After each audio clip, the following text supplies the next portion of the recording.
Welcome to the Foundations of Learning podcast, where we believe every child deserves a tailored and enriching educational experience. By embracing diverse perspectives and sharing practical tips, I hope to inspire you to actively participate in your child's learning journey, fostering a love for knowledge and nurturing the skills necessary for success in a rapidly changing world. Let's get started.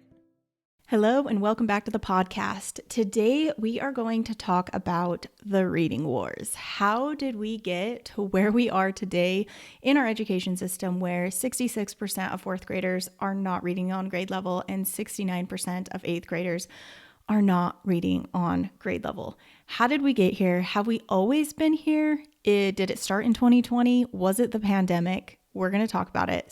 All right, so before I get started, I do want to provide a couple of definitions for some literacy theories or approaches that I'm going to be talking about so that you kind of understand what each one is, and we will go through the history of what we've been teaching throughout our history in America and then what we are going towards.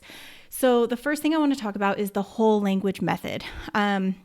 So I'll go through the years and everything of when we were teaching whole language, but basically what this method is it's a method of teaching reading and writing, which emphasizes learning whole words and phrases by encountering them in meaningful context rather than by phonics exercises.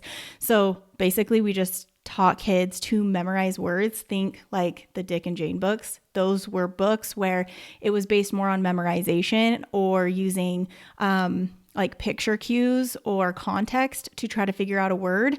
And we would teach like, this is what it sounds like when we read copy me. And we would do a lot of copying. That was whole language. Okay.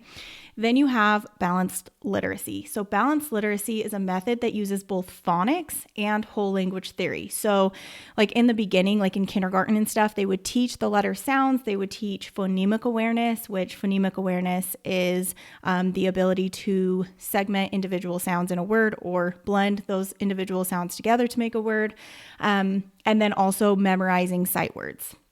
This approach is paired with something called shared reading. This is where you would be reading a book together, discussing strategies that you use to read the story, and then you would have guided reading. So the students would read a leveled reader, and the teacher would ask questions and do different prompts and things as they're reading. And then independent reading. So that's just what it sounds like, where the child just reads independently. And then as they got older, they did a little bit more of a word study. So they would work on memorizing sight words, reading onset and rhymes. So onset is just beginning sound. Rhyme is just that rhyming piece, right? The chunk that sounds the same as the other words. And then they would start to talk about like endings, prefixes, suffixes, and then obviously memorizing even more sight words. So as you can see, this was kind of an approach where we're like, okay, we're going to start teaching some letter sounds, but we're still going to use picture cues. We're still going to use memorization. We're still going to use context clues to try to figure out a word. I was that teacher that in college, I was taught balanced literacy. That is what they taught us. That is how I would teach my kids to read in my classes. Spoiler alert, it's not the best way to teach. Because memorization, we have like I Googled it. It was like 170,000 to 250,000 words in the English language today. Can you memorize 170,000 is wild, but can you memorize 170,000 things? No, you can't. Like it's just, you're not going to be able to do that, right? So anywho, balanced literacy is kind of taking phonics and phonemic awareness and then using also the terrible strategies as well. And some might argue that balanced literacy is the best way. That's why we call it the reading wars. Okay, so the very last one we have is structured literacy. This method is highly explicit and systematic in teaching all of the important components of literacy. So this is going to be phonological awareness, which is really just the ability to understand and manipulate sounds in words. This is completely auditory. You have phonics, which is the sound spelling. So now those sounds that we were working with in the auditory form are now being shown. So we're looking at spelling patterns and the sounds that they make and corresponding those to actual letters. Then you have decoding and encoding. So decoding is actually the reading part. So you're segmenting sounds with those sound spellings and blending them back together to make a word. Encoding is spelling. So now we have to take those sound spellings that we've learned and we have to pull them from our brain to then write down the sounds that are correct in making that word. And then we have word meaning or vocabulary. So we're really looking in depth at how our English language works. So therefore, we're looking at prefixes, root words and base words, suffixes, all of those word endings, looking at the rules that we have for ed, ing, what are the meanings of ed and ing, why do we add them, right? So really, really diving into the meaning of a word, not just based on context, but based on how the word is put together and the meanings of the prefix, the root word, the base word, the suffix, and then coming up with our own meaningful definition of what that word actually means. So it's not as simple as here's the definition to the word, which is what I remember growing up. And even what I did with my students is here's the definition to the word, right? It's not as meaningful for them because they are, again, having to memorize something. And then we have fluency, and fluency is not just, can my child read these words correctly or whatever. It is about rate, so how quickly we're reading it. It's about the understanding of exclamation points, question marks, periods, and that our inflection of our voice changes as we are reading those, understanding accuracy and reading with accuracy, reading like we talk. So we're not reading super fast or super slow. It just sounds natural, right? So those are all pieces to fluency. And then we have the comprehension piece, because now we're going from the learning to read to reading to learn. And really the way we can get to comprehension is to have those solid foundations of how to read, and then now we can learn from it. Although you can practice comprehension with kids that are not yet reading by doing read alouds and things like that, and still discussing the stories with them, even if that story is above their reading level. So that was structured literacy. So I'm going to go through some history, like American history, because it is important to understand when we're looking at the education system, the way the education system is set up today, and why we are in these reading wars, because we took a lot of philosophies from the 1800s and we're still kind of applying those to what we have in the education system today, which is wild because, it's been almost 200 years now where why are we doing the same thing? We are different in our society. We have different technological advances and things, like our society is not the same. So it's very interesting. So in the early years of American history, most people were actually informally educated. This really did have to do with the fact that, we didn't have schools. In Europe, they had schools, they did. But here we didn't. So what people did in the early days of America is they either sent their child to a specialized school to teach them reading, writing, and arithmetic, or they sent them to other families that could teach these skills, or they would just teach these skills to their children themselves if they had the ability. If they were literate and knew how to do arithmetic, they would teach them the very basics, or they would teach them a trade that would be useful for them to use in the future, right? So if the family owned some sort of business, or if they were farmers, or if they were, metal workers, whatever it was, they would teach their children these trades so that the children could then inherit whatever it was that they were doing with their business. But one big thing that a lot of the people that came over to America believed was that it was their duty to teach their children to read, because everybody should know how to read the Bible. The Bible was very big back in the early days of America.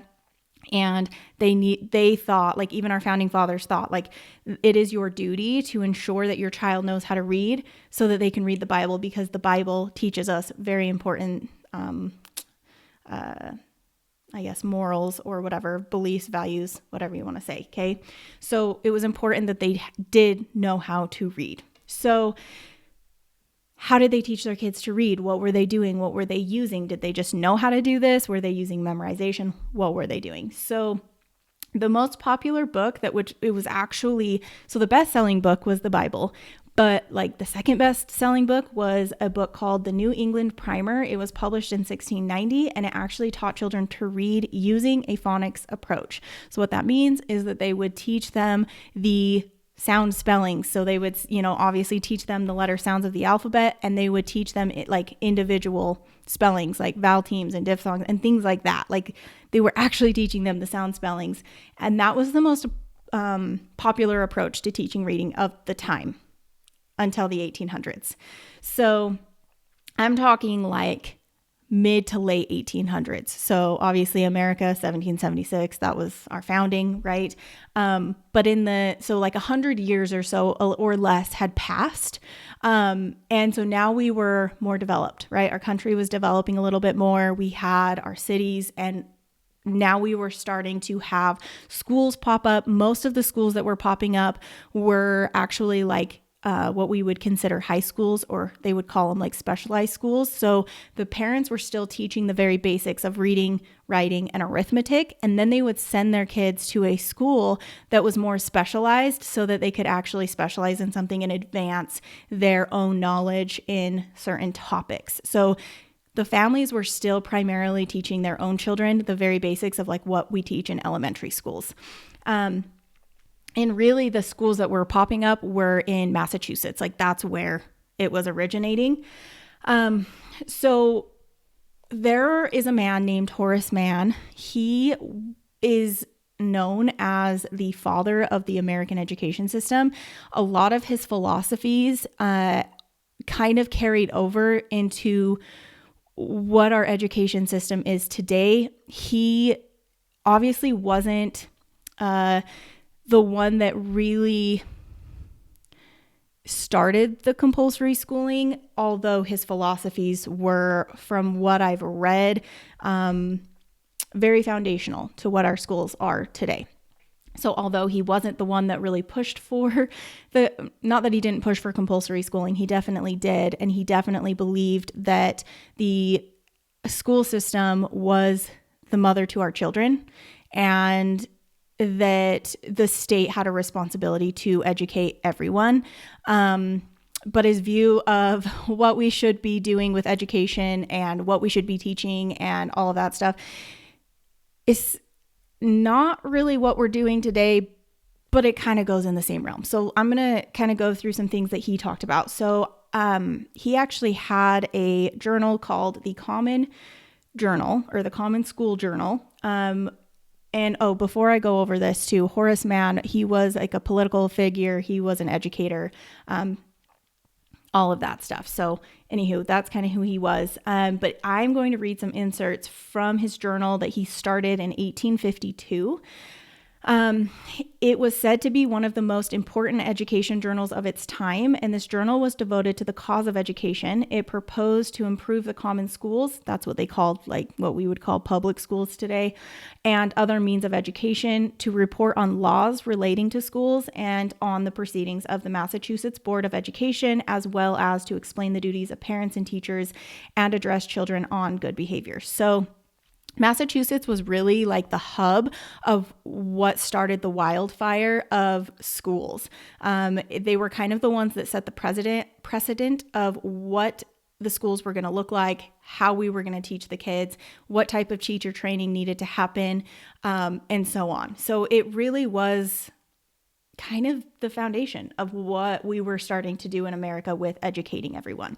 So why I'm saying that it changed in the 1800s, of why we went from a phonics approach to a whole language approach, had not everything to do with Horace Mann. I'm sure there were a lot of other factors, but he was kind of the model of like how we should be doing things. He was very influential. And so his reading philosophy was that children can only be taught to read by imitation. They do not care for rules. They disregard them. They are not made to understand what they are to read, and they hear it read naturally and effectively. They will not often fail to imitate from example successfully. It is not the knowledge of rules, but the understanding of the sediment that will make them read naturally. It may be otherwise with adults. They may possibly study rules and read correctly by their aid, but we believe they will be profited more by a few attempts to imitate a good reader. So basically, he's saying that children don't care about the rules. They're not going to learn to read by the rules. Just model it for them. Show them how to read. Just read to them, and then they'll read. And so a lot of what he was discussing is the whole language approach. So what he says is that we have generally found that the reading of recitations, which were occasionally given not so much to illustrate the rules as to relive the tedium produced by endeavoring to expand or enforce them, did all the good that was done, and the teachers were deceived. We have had some practice in teaching of this art, and we had much deplorable experience in our endeavors to acquire what little skill we may have, and humble indeed are our attainments, but the convictions have been forced upon us that the only effectual way for a teacher to teach children is to read to them and with them much and freely. So he said, phonics is stupid. We're not doing phonics. Kids don't learn that way. We're just going to read to them, because he said in this journal that when he would listen to kids read, or he would listen to other adults read, which were taught by phonics, he did not believe that they sounded good. They didn't sound right. They didn't sound like a good reader. He didn't like it. So he wanted us to model to the kids what it sounded like to read. So it was really all about like show for him, like what it sounded like, what it looked like. So he goes on to talk about phonography, which is basically phonics, right? It's what we call today phonics. And he basically said that there was little reports on teaching phonography and its reliance in actually teaching kids to read. And that he believed that if you were not a capable teacher or a capable student, you did not learn by phonics. You just needed to be shown the glorious way of what it sounds like to actually be this good reader. And that if you had a crappy teacher, basically, or which, I mean, that's true. If you have a crappy teacher, you're not going to learn things, but, or the children were not as smart, like he kind of, from what I'm assuming, from what I've read, he believed that you were either smart or you weren't. So if you were a smart kid, then you could just learn phonics. If you were not a smart kid, you needed to be shown how to do it just by reading to them. And so he was super against phonics, like whole language was his jam. And he basically said that kids will actually learn faster and better by doing a whole language approach. Now, there is actually science that shows that, yeah, you can get kids to memorize words pretty quickly. But what happens, and what we're seeing now, is that by the time they get to 4th grade, by the time they get to 8th grade, their reading inabilities really start to shine, because we're reading very complex words and they have no strategies to figure out what those words mean. And now they have to memorize even more words and more words and more words. And we have so many words in our English language, it's like almost impossible to get them to memorize all of these words. And so what's happening is kids can fake it in the very beginning because the words are pretty easy. There's not a big variation of words until they start getting into those older grades. And so a lot of kids can fake it. And that is why also doing nonsense words or pretend words is so important to do with your children, because if you give them pretend words, and I'm talking like, I don't know, VAP would be a good example, or even like VASH, right? Now I'm adding a digraph and seeing, can they figure out what this word says? Because if they cannot, that means they do not have the ability to segment and blend. And you might say, well, that's a useless skill to have, because why not just teach them to memorize and whatever? I've heard it all. But you have to have those skills. And if you look at our reading data, it's showing that that's a lot of what is lacking. These kids do not have strategies to read these words because they have faked it, and they sound like they can read because they've memorized a lot of words, but they actually cannot. And once you become a fluent reader, yes, it is a lot of what you would say, quote unquote, memorization at that point. But we have a lot of science, and I will go into that, but we're going to keep going. So you're probably wondering, like, well, why would we just all of a sudden switch? Like, phonics is the most, popular approach. And now all of a sudden there's this guy that's like, no, whole language all the way. Well, like I had said, he was what we called the father of the American education system, and he was a large advocate for what they called common schools, which are basically public schools. So he had 6 principles that he believed should shape the school system and that everybody should have a school system. He believed in what he called free education for everyone. It really wasn't free. Obviously, you have to pay taxes. Your taxes go towards the education system. It's not free. That's what the government likes to do. They like to tell us it's free, but in reality, it's just they're taking from the taxes.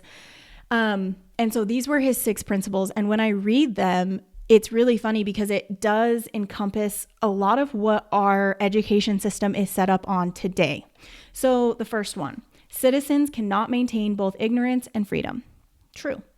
This education should be paid for, controlled, and maintained by the public. I agree. This education should be provided in schools that embrace children from varying backgrounds. True. This education must be non-sectarian. This education must be taught using tenets of free society. I read that wrong. This education must be taught using tenets of a free society. And the very last one, this education must be provided by well-trained professional teachers. So if you don't know much about our education system, I did my schooling to become an educator. So they talk a lot about the education system and the bills that are in place for the education system. And it really does encompass like those 6 aspects. Although I want to ask you these questions. 1, is it maintained by the public? As an educator, I can tell you that I'll give you an example and you tell me, is it maintained by the public? So as an educator, we had to pick new curriculums. My district was doing very well in teaching kids literacy. We actually had the Board of Education come to our schools because we were number 1 in our state for literacy scores in K through 3. And we were a very, what you would call disadvantaged school. So we were a Title I school. We had a lot of English language learners, low income families, things like that. So they would consider that more of a disadvantaged school. And what we do see is that there is an education gap for those kids that are English second language or lower income, where they are at a lower level in their literacy, their math, and so on. And so the fact that we were beating the entire state, of these schools that were from high income and so on was a giant feat. And the Board of Education was kind of like, what are you guys doing? Like, how are you doing this? Anywho, that was kind of a side note, but we had to choose a curriculum, a new curriculum, because the curriculum we were using was not really embodying the research of the science of reading, because the science of reading really is just a body of research on how to best teach kids to read. It was actually developed for dyslexic kids, but we realized that, oh my gosh, this can actually help all kids learn to read. So anywho, we were choosing curriculums, and it was really funny because we had to vote. We went in, we spent like an hour of our time looking at these curriculums and deciding which ones were actually going to embody the science of reading and was going to be the best for our kids and what they needed. And so we submit this, and then we're told, all right, great. Thank you for the input. We have to submit this to the Board of Education and they have to approve it. If they don't approve it, then we have to go with whatever curriculum they tell us. So I don't know. Is it maintained by the public? I don't know. Because even as educators, like for what we thought was going to be best for our kids in our area, we still didn't really have a choice. Kind of seemed like we did, but we didn't. So when you're looking at those, you think those sound great, right? They really do. So I'm going to read to you what his journal was, what his views were. Why did he start this journal? Why did he believe in common schools? He says, "We have maintained that such a state of things is inconsistent with our duty to the rising generation, every child of which has an equal right to an education and to an education equal to best," which is in a bill that we have for the right to a free and equitable education or whatever, which again, the word free drives me crazy. Anywho, if education is necessary to the security of property, the progress of civilization, and the salvation, to say nothing of the perfection of our civil and religious institutions, then do we hold the government responsible for the education of every child? And if, in accordance with our democratic principles, the states and towns and districts are to be allowed to educate the children, the government is bound to see that the work is done, effectually done, and that no child is any longer to be cursed with ignorance because it is born in I'm not going to say this part, but anywho, or be nightened neighborhood. So basically, if they came from a background, it didn't matter, whatever background they come from, we can't let, ignorance, is not bliss. You need to know about how to be an American, essentially, is really what his idea was. So he goes on to talk about, because this was the big thing, was people were upset because obviously when people came over from America or to America, they did differ in religion. And that was kind of like the founding of our country, right? That we had liberty, we had freedom, we had, you could, whatever religion you were, it didn't matter. You could practice that religion. We weren't going to, make that a criminal act if you were participating in a religion that we didn't think was the correct one. But then when he comes in to say is basically that we should be reading the Bible. And if you are not reading the Bible, we should have the Bible in schools. This is what's going to Americanize you. And he really goes into talking about what we did with the Native Americans and trying to Americanize them. And then talking about the Irish, and he did not like the Irish, and that they were not Americanized, and that the only way that we were going to be able to Americanize the people in our society were to make sure that we are reading the Bible, that we are teaching them what it is to be an American, what that looks like, what that sounds like, and really just changing behaviors, changing people so that they acted and looked in the way that we thought was American. Which is really funny because when you look at his 6 principles, it's that we are embracing children from varying backgrounds. And I'm like, what you're saying is not very embracing. It doesn't sound like your views are very embracing. It sounds like, anywho. So it's funny because when you look at our education system today and what is it? The NEA actually came out, the head or the director of the NEA came out and basically said that the primary responsibility of the teachers is social reform, essentially. So we need to make sure that we're teaching these kids how to socially, enact in our country, right? And I personally don't believe that. I do think that schools can be a place for kids that, if they are from a disadvantaged background, sometimes that is the only safe place, or the a place where they can feel loved, get the attention they need, and so on, which is a really sad thing, right? And Horace Mann talks about this. He talks about, what do we do with these kids that are come from a disadvantaged background? Is it the responsibility of the state to then take them under their wing and teach them what it is to be a proper citizen in America, right? So I feel like there is this fine line of how can we as Americans, right? We are all Americans. If you are an American citizen, no matter what your background is, no matter what you look like, no matter what you believe, right? You are a citizen of America and we are Americans. And who is it? How can we come together and say this is what all people should believe, and this is what it kind of goes against what our founding was. And every single community in America is going to look slightly different.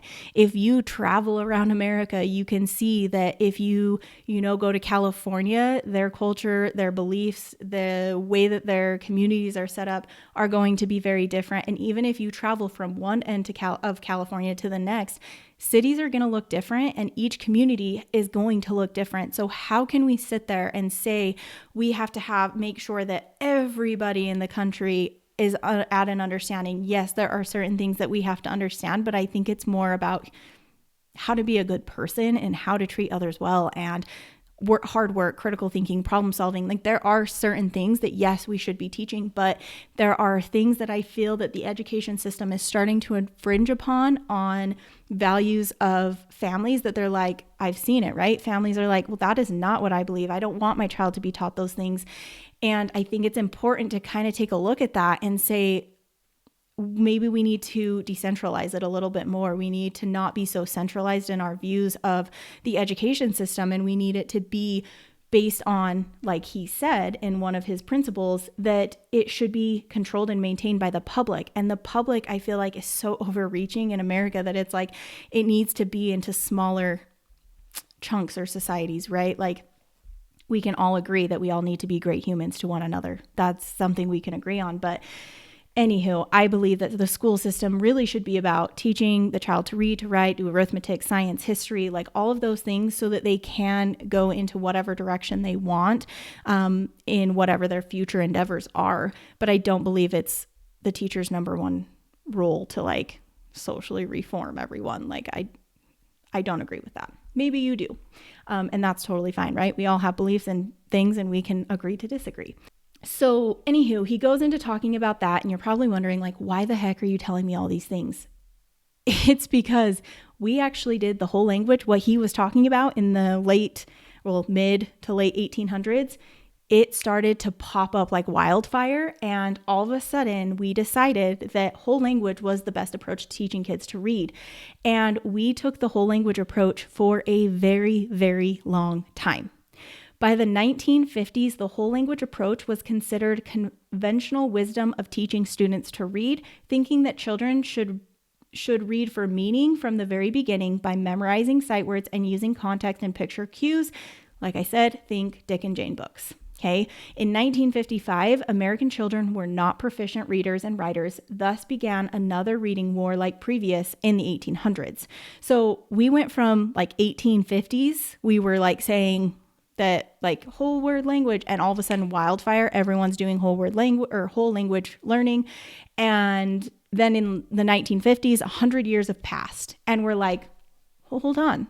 Americans can't read and write proficiently. Like we can't do this. So there were lots of books written about phonics or whole language instruction. Which one should we do?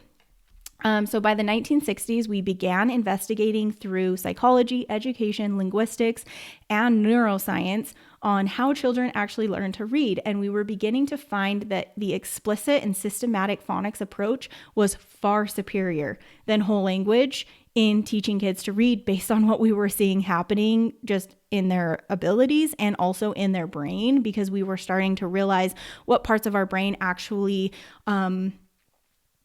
are the parts that help us to become proficient readers. And what's funny is with the whole language approach, these things in our brain actually don't fire up. Because really all you're doing when you're doing whole language is you're teaching the brain to memorize like a shape. And so it's like a visual, it's like a picture almost. Anyways, so very, very interesting. So anywho, we do all this research that basically shows that whole language approach is crap. And we continue doing whole language instruction. I don't know.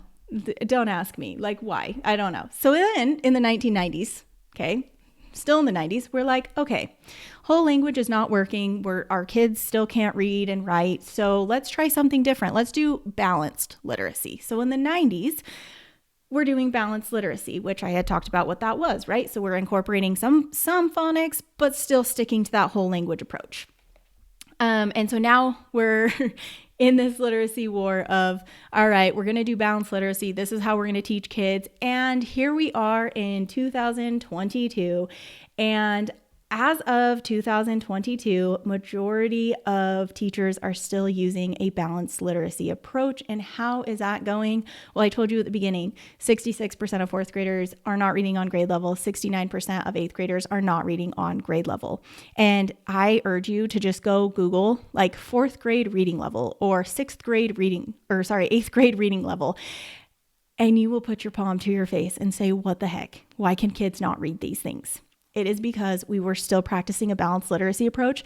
And that's what I was taught in college, which I did not graduate that long ago. And that's what I was taught and how to teach kids to read. And I was struggling. It was like me and my students were on a boat and there were multiple holes in this boat and I was trying to plug the holes and then more holes would appear. And I didn't know how to clog them all up so that we could all happily float down the river. Like it was a mess. And I knew that there was something that was not working. Like I was like, this does not work. And that's when I started doing my own research. And then I learned about the science of reading, which is that approach of structured literacy. And I was like, it just made sense. I was like, well, yeah, that's how we should teach kids. It's literally like building skills that they need, teaching them explicitly. Like, duh, that makes so much sense. Anywho, so now we are in a new era and now we are in another set of reading wars. Should we do balanced literacy or should we do structured literacy? And there are a lot of people on the internet right now or on social media that's like, structured literacy, let's do structured literacy. And then you have a lot of educators that are still pushing against it. And they're like, nah, I've been doing this for 30 years. It works just fine. And I'm like, show me your data. How are you doing? Like, how is this actually working fine when you look at our literacy scores? It's obviously not working fine. And this is a hill that I'm going to die on. Like, if you are still using balanced literacy, and if you're a parent listening to this, and you're like, I have no idea what that is. A lot of curriculums still use that approach. A lot of people are still teaching that approach, and it is not helpful for our students. It just isn't. The International Dyslexia Association actually coined the term structured literacy as a comprehensive approach that teaches the structure of our language in a systematic, cumulative, and diagnostic way. And it's just so sad because this problem is so fixable. It is. And I had so much success in teaching my students to read using structured literacy, which encompasses the science of reading, which is that body of research. And if it helps dyslexia students, it's definitely going to help students that are not dyslexic. And I was beating the average reading scores in the entire nation. Like I was kicking butt because I was using structured literacy and my kids were flourishing. Like they were thriving. Like I had first graders reading on fourth and fifth grade levels, third grade levels, like way above a first grade level. And they loved to read. And there were kids that definitely, you know, they would come to me in first grade and they'd be like, I can't read. I don't know how to read. And I would just tell them, let's practice this first skill right here. I know you can practice this skill. It breaks it down into such a small little skill that can make them feel successful so quickly that they begin to like get so excited. I had this little boy last year that every time we went to reading, just total crocodile tears. And he's like, I can't, I don't want to. And I'm like, listen, let's do some things first to warm up. And we would practice our letter sounds. And I was like, look how good you are at your letter sounds. You know all your letter sounds. Let's do some of these letter sounds and let's see if we can make a funny word. And like, I just made it very simple. And we would just do 2 letter sounds and then we would warm him up with that. And he's like, I can read those words. I'm like, yes, you can. Let's practice this next one. So then we started doing consonant, vowel, consonant. I was doing 3 sounds with him, right? And then I would do 4 sounds and I would just keep doing it.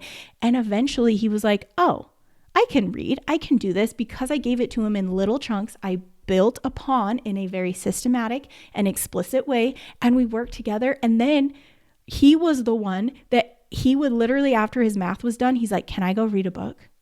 Go for it. You go read a book, my dude. Like that was a big win because in the beginning he was crying and it was because the approaches being used in kindergarten, some of which were memorization, and he did not thrive on memorization, which most people don't.